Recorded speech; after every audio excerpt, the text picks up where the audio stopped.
All right, here we are. We're live. Hello, everyone. Welcome to Coffee, Kegs, and Kriegsspiel. And today we're going to talk about a battle I did yesterday and some of the things I learned while participating in that battle. First of all, just so you know, our website is kriegsspiel.org. Anyone is welcome to go there, join. You can join our Discord, become part of the group, and play with us. And also, we have a Patreon, patreon.com/Kriegsspiel, which is a way that you can support this show and the International Kriegsspiel Society. Before we get going, I really want to share something with you. This is really beautiful work. This is a module put together by one of our members. His name is Otto. Otto is, I believe he's a member of the Finnish military. He's almost done with his active service. He'll be in the reserve soon. But he's incredibly, incredibly talented, and he's working on his own system. But look at these pieces he created. Look at how gorgeous these pieces are. What a treat.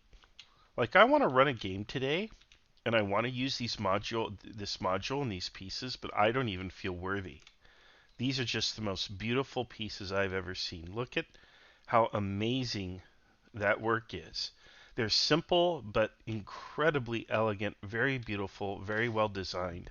If I could get these like in a hard copy, like, have somebody reproduce them, oh my goodness. Wouldn't that just be the most amazing thing in the world? I ought to see if I can find somebody who can do that. But anyway, absolutely beautiful, stunning artwork that he has done. This is his module. I wanted to share that with you. Let's see here. There's lots of other news to share with you. One is that I'm in talks to produce a Kriegsspiel game, a hard copy. Let's see here. And that game would probably be published sometime next year. But it would be really base level, be really entry level kind of thing. The idea is it would be designed to kind of introduce people to Kriegspiel, and then once they become familiar with how Kriegspiel works and the basic concepts, then we would publish expansions to the game that would take them to the next level and basically work them up to this level here. Of course, anytime you want to skip all of that stuff and you want to come and play the real deal, just join the International Kriegsspiel Society, join our Discord, and there you have it. So that's that. One other thing I'll share with you is we have some representation now on the Wikipedia page. And if you go here, look at this. Oh man, here we are. Kriegsspiel in the present day. And we talk about the International Kriegsspiel Society. Now, the IKS does not have a page of its own, but our logo is on display. And we have some artwork there. Here's a picture of one of our SoCal group debriefings. I know every one of these people here. I took the picture, but it shows one of our games played on the Mets map. Kind of cool stuff. Neat to look at that. But anyway, it's nice to be recognized, right? Okay, let's get into our show. Let's talk about what we're going to talk about today. I need to load yesterday's game. I bet you this is going to be it. Is this going to be it? Yeah. Let's try loading this. I'll turn off my camera here so you can see the map. Yeah, that's basically it. This is my map at the end of the game. And let's talk about it, all right? Let's talk about how this game went. For the moment, I'm going to move all these pieces off right here. We can draw on the map to illustrate the scenario for you and what happened with me. Okay, so the scenario was red versus blue. And the situation is blue is defending these crossings, but they are lightly defended. What's happening is there's some kind of a holiday or a festival, whatever. It's a big holiday for the blue side. So their forces are back here doing holiday things, being festive. I don't know, maybe it's Christmas or something. But their main forces are back here, just kind of chilling and hanging out. And they had several of those. I don't know about here, but all of these were start locations for the Blue Force. Okay, so we have the Red Force, of which I am a part, and that force is coming in over here on this map edge. We've got two divisions. The first and the second, I am horrible in writing on TTS, right? I am really bad at this. You know, let's just erase all the drawn lines. There we go. Okay, so we have the first and the second division coming in here, along with the headquarters. So that's the HQ. And the HQ commands a contingent of guard cavalry. So they're coming in there. There's three formations coming in here. We have another formation coming in here. This is the 3rd Division. And then we had a cavalry formation that I think came in like here. And this is our cav. Okay. Their objective, of course, is to push this river, get across the river, and get as far as you can into enemy territory, basically taking them by some kind of surprise. Okay? Now, the plan was, as formulated by our commander, to push across the river in all of these locations. Well, actually, in the northern location here, right here, it's push across here and here and push down to here. Seedorf is the main objective. And the reason he wanted the Schwerpunkt, which is our main effort, to go here was because he was of the belief that they would not expect us to attack there, that instead they'd be expecting us down here. So the 3rd was ordered then to hold this position here, and the cavalry would be ordered to hold this position here, but not to push their way across, just to take these positions and kind of overwatch them rather than to push across. And then, if needed, they could do so, but really, he was afraid of counterattack along these two avenues. So the idea was protect the line of communications by holding these bridges so there could be no counterattack along either of those two paths. Okay, so this was an interesting plan, to say the least. I don't know if it would have been my plan, but that was the plan that was handed to me, and my job was to faithfully execute it. So I marched down this way, and as I'm marching this way, the 2nd Division, actually it's the 1st, I think I was the 2nd. The 1st Division is marching like this. And the Guard Cavalry, the headquarters, he marches ahead and goes here and proceeds to try to force his way across this crossing. Well, he gets his hat handed to him, to say the least. He really runs into a lot of resistance, and his units get destroyed. They get badly disrupted. He ends up falling back to right about here, and he's having to hold there. He has a couple artillery guns that go into action, firing this way, but the artillery guns are themselves being counter-batteried by the enemy, and the enemy has, in particular, a really stubborn battery that he situates here, facing this way, facing here. And so that's a real problem. It's really there to cover this crossing, but it also covers this area here. It has this much range. And so I arrive, and when I arrive, my commander-in-chief is already heavily engaged. He's already been defeated once, and that's a mess. But to make matters worse, I arrive here, and there's a traffic jam. And as I'm coming up, I receive word from 1st Division that there's enemy in this region. He's detected enemy here. And so now the first thing I have to do is decide, do I want to deploy troops here and so on? Because my goal is to push across here. and I am not going to let anything distract me from my mission to push across this river. I know that I have excellent troops, and I know that the enemy has weak troops that are relatively green and inexperienced.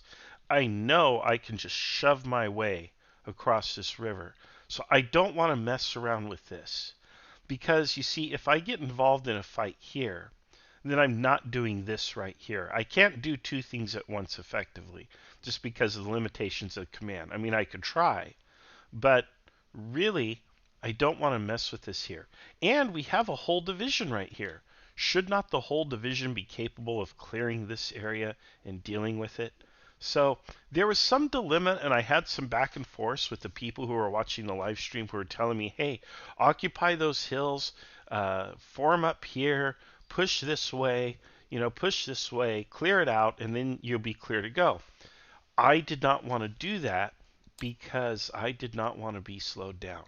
I was on a mission, and I wasn't going to be diverted from it. So, as it turns out, I arrive here at the crossroads to see the commander in chief in all kinds of trouble. And when I arrive at the crossroads, the first division arrives at the same time. So here we are, all three of us at the crossroads.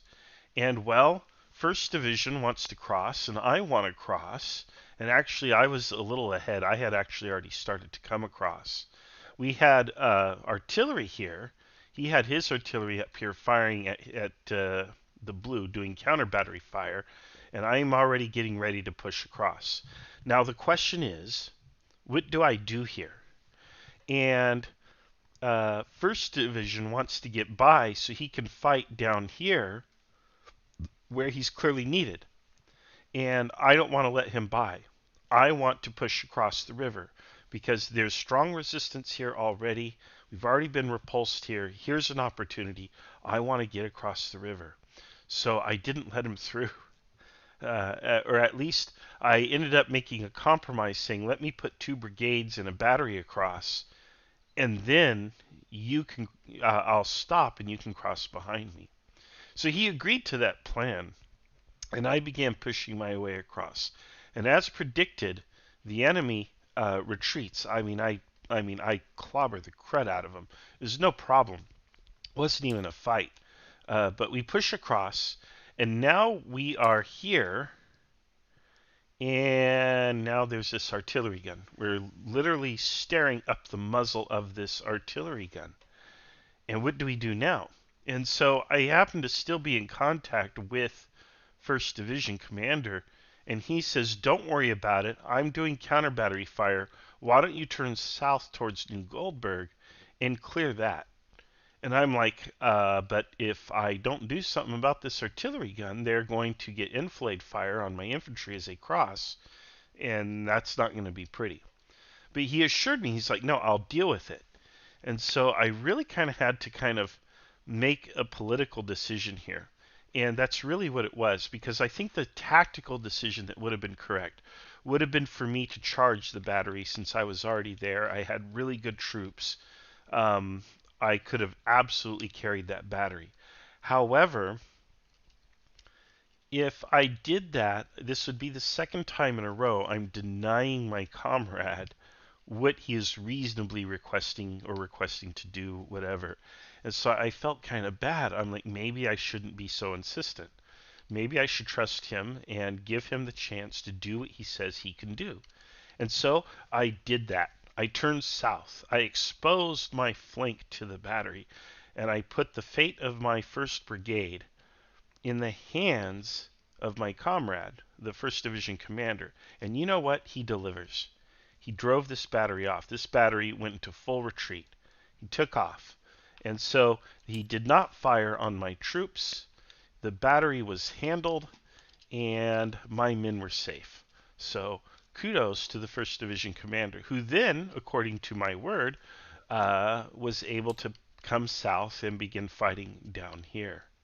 Now, I was able to push across, but the instant I did this, I had another problem. I encountered the infamous player, Lord Hugs. Now, if you've ever heard a foul language or a foul word on this podcast or in our games, our live streams, I should say. He hasn't been on the podcast, but he's been on the live streams. It's probably Lord Hugs. I gotta tell you, he's a very colorful character, very fun to play with, and he was my adversary. And he and I had hoped we'd run into each other in the game, and we sure as heck did. Friendly rivalry, just to be clear. But he managed to get cavalry right here. He had cavalry here. Okay, so here's his cavalry force, and I have my brigade here, and this is heavy cavalry. These are heavy cavalry troops, and I'm like, I want to attack these units here, but I can't do it while they're exposed to heavy cavalry attack. So the order had to be for these units to form square. So now my units are in squares, and when they're in squares, they really can't fight. That's a problem. And I'm still trying to get my units across. So I decide, let's go across, let's go around this way. We can flank him and drive him off. So I begin pushing units across that way. And as I'm doing that, okay, here's what he does. There is another unit of cavalry that appears. Light cavalry, but again, very dangerous. So, once again, my units go into square because they cannot, attack the cavalry from where they're at. And so I've got units in squares over here, worried about cavalry attack, and I'm stuck. And it's costing time. He's not attacking me, but I'm like, oh man, if I don't do something about this. What I do have is I have two batteries of artillery, which are right here. And these two batteries are totally capable of driving off this cavalry, but the batteries are tired. They're exhausted. They're heavily disrupted. They had taken counter battery fire of their own. They were not in very good shape. I wanted to allow them a turn to rest and recover cohesion, but if I did that, it would be one turn of time where I'm dealing with this. And the whole time, I am just imagining a horde of enemy troops coming up this way to reinforce. And as it turns out, I was correct. I was wrong about the direction, and they're actually coming up this way. I didn't know that. But I assumed, hey, they're coming, they're going to be here in a turn or two, and I'm going to be in a lot of trouble if I don't push these guys off. So, against my best judgment, I go ahead and order the artillery to the top of this hill and order it to fire on the cavalry. I also noticed something very curious. I noticed that right here we have a cut in the road.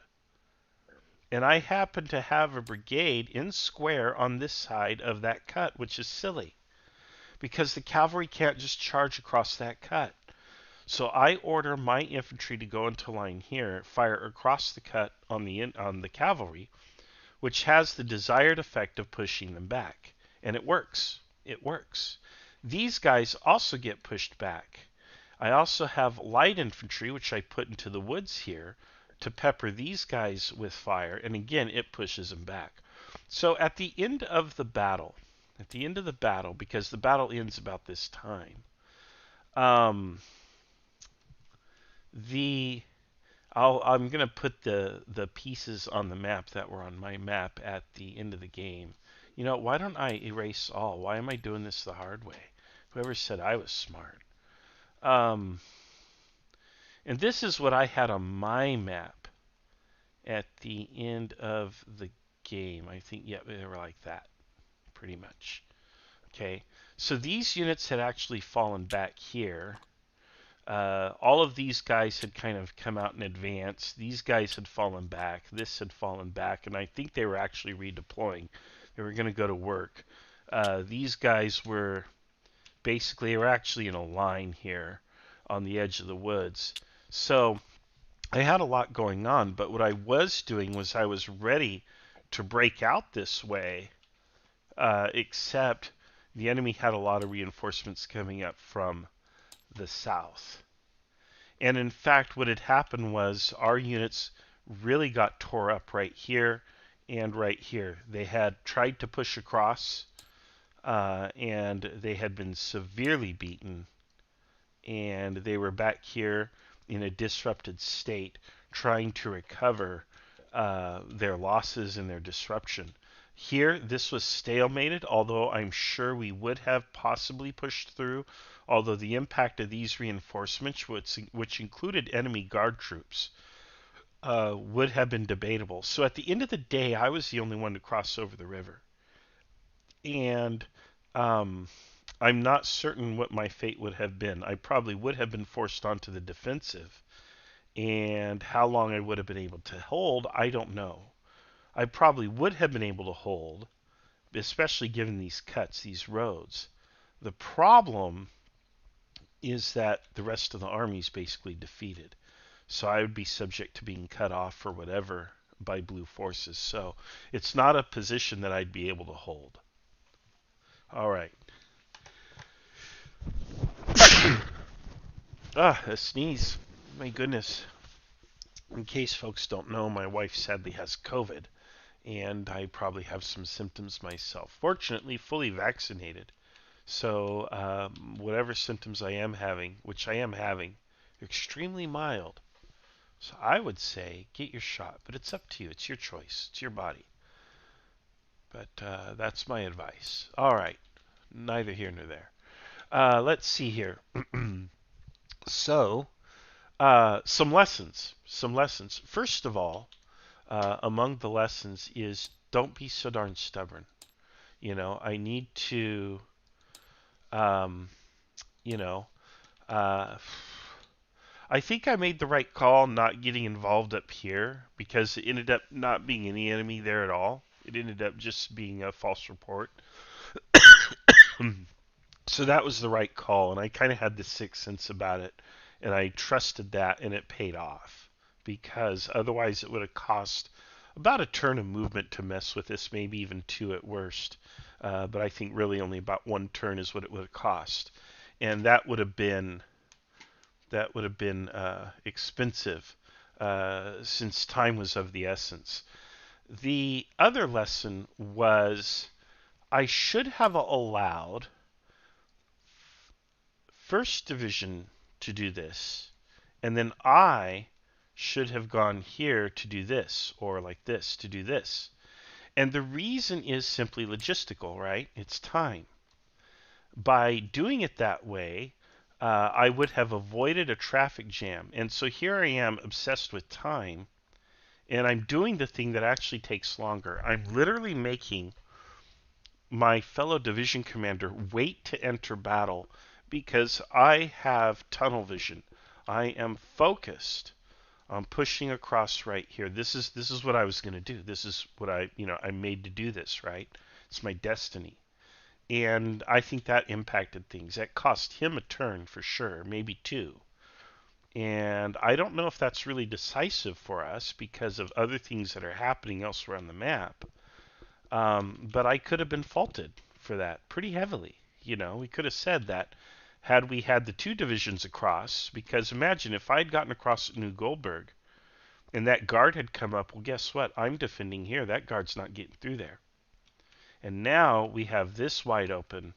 It could have been a different story. So my recalcitrance, my insistence on pushing through to here could have cost us the battle.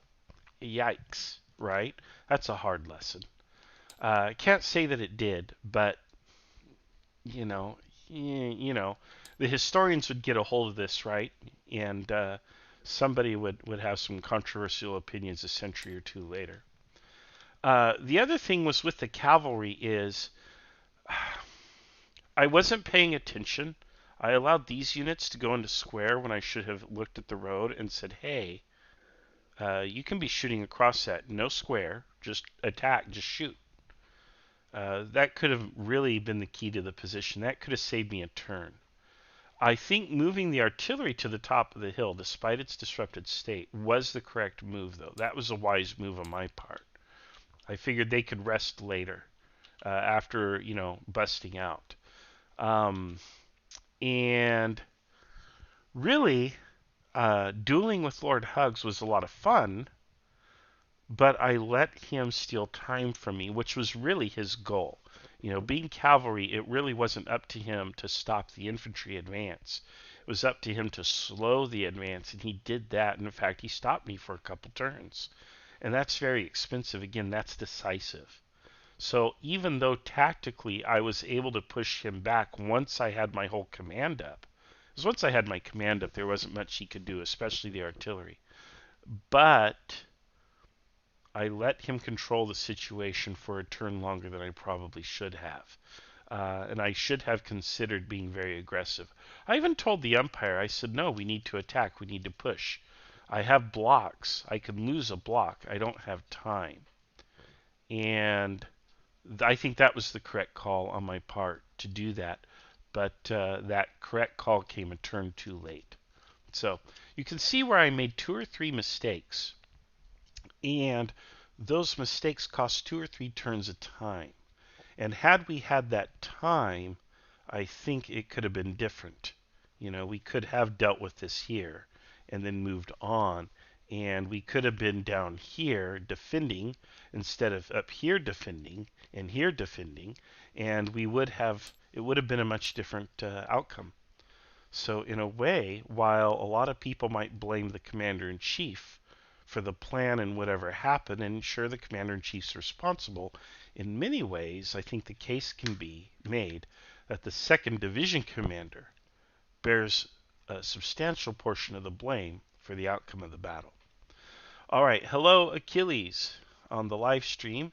And Achilles says if the other division had forced the crossing, it would have made your job easier once you had crossed. But in my opinion, yes, you were probably wrong, and I probably was. I should have done this because I think I could have forced that and let First Division do that. So yeah, again, time. It's about time. It's about being efficient. And really, that's the Kriegsspiel lesson here. If you're not efficient in your use of resources, if you're not looking at time, if you have tunnel vision and you're so focused on a particular plan that you don't allow any flexibility in that plan, you're going to get in trouble when that plan hits reality. And that really is what it came down to. It came down to I had a plan, and I don't like it when players change their plan. I even talked about this in the live stream. I didn't like it. I don't like it when players change their plan every turn. I just don't. I think you make a plan, it's a good plan, you should stick to the plan. But there is a certain point where if you're really rigid about that, you get yourself into some kind of trouble, and that's kind of what happened here.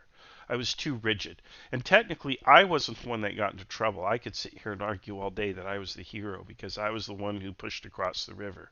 But when you really autopsy the results, you start to see, but wait a minute, you pushed across the river, you were the rock star, but what about the rest of the team? How does that apply to the rest of the team? It's like having a hero quarterback, but the rest of the team is neglected, and you're not going to go to the Super Bowl like that. So, George, want to say howdy? Good.